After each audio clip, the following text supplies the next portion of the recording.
ये माँ जो है ये देवी है।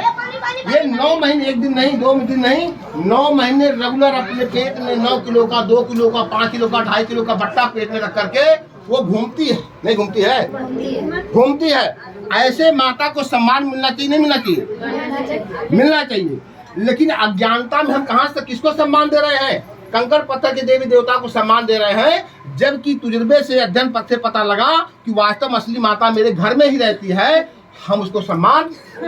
तो प्रेम प्रकाश ने जो आज एक कदम उठाया, आज संधाली का कार्यक्रम दिया है, आपने 4-4 बच्चों को, 2-2 बेटियों को पैदा किया है। मैं ऐसा मानता हूँ कि आप भले इस दुनिया में ना हो, लेकिन आप ना रह करके भी हमारे साथ में हैं, हमारे बीच में हैं। आपका ही खून, आपका सोच, आपके विचार, आपके सारे कुछ अपने बच्चों में विद्यमान है, नहीं विद्यमान?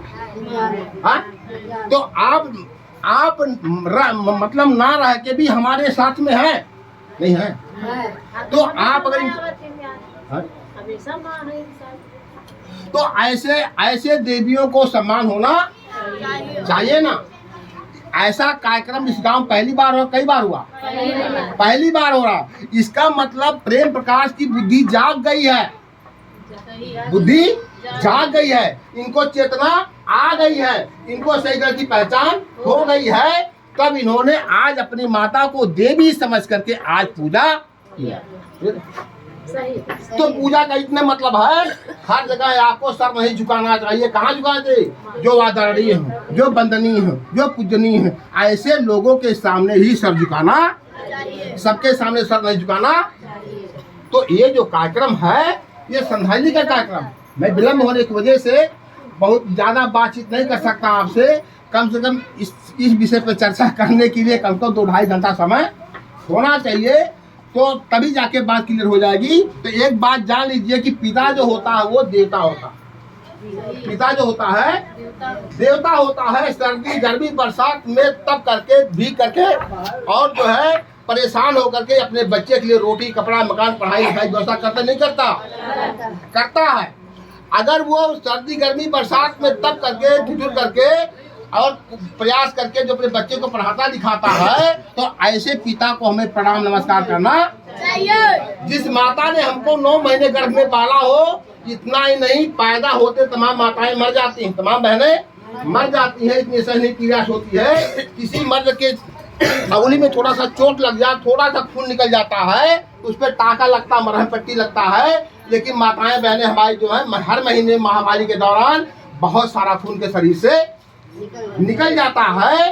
अब मान के चलिए कि जो महिला 9 महीने गर्भ में पालती हो, असहनीय पीड़ा सह करके हमको जन्म देती हो और जन्म होने के बाद अपना खून पिलाती हो, अपना खून पिलाती हो, ऐसे देवी को हमको प्रणाम करना चाहिए, ऐसे को नमस्कार करना।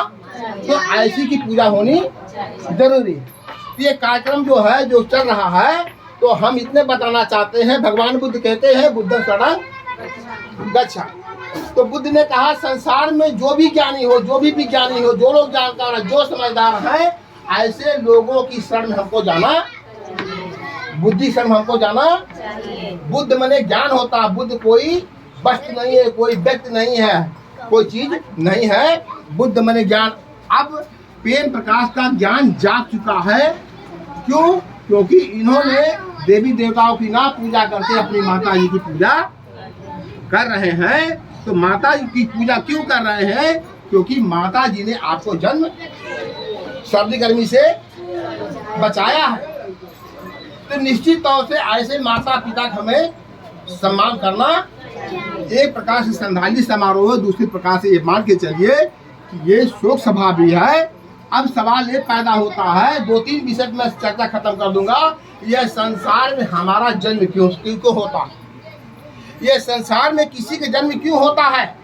और फिर अगर जन्म ले लिया तो संसार में मर क्यों जाता? 2 विषय है ना, जो पढ़े लिखे बच्चे समझिए मेरी बात। संसार में किसी जन्म क्यों होता है? फिर जो जन्म ले लिया है आदमी या व्यक्ति या बच्चा या जीव या प्राणी, वो फिर मर क्यों जाता? 2 विषय हो गए। ये 2 विषय पे कहेंगे, चर्चा कर लेंगे, हम बात खत्म कर देंगे।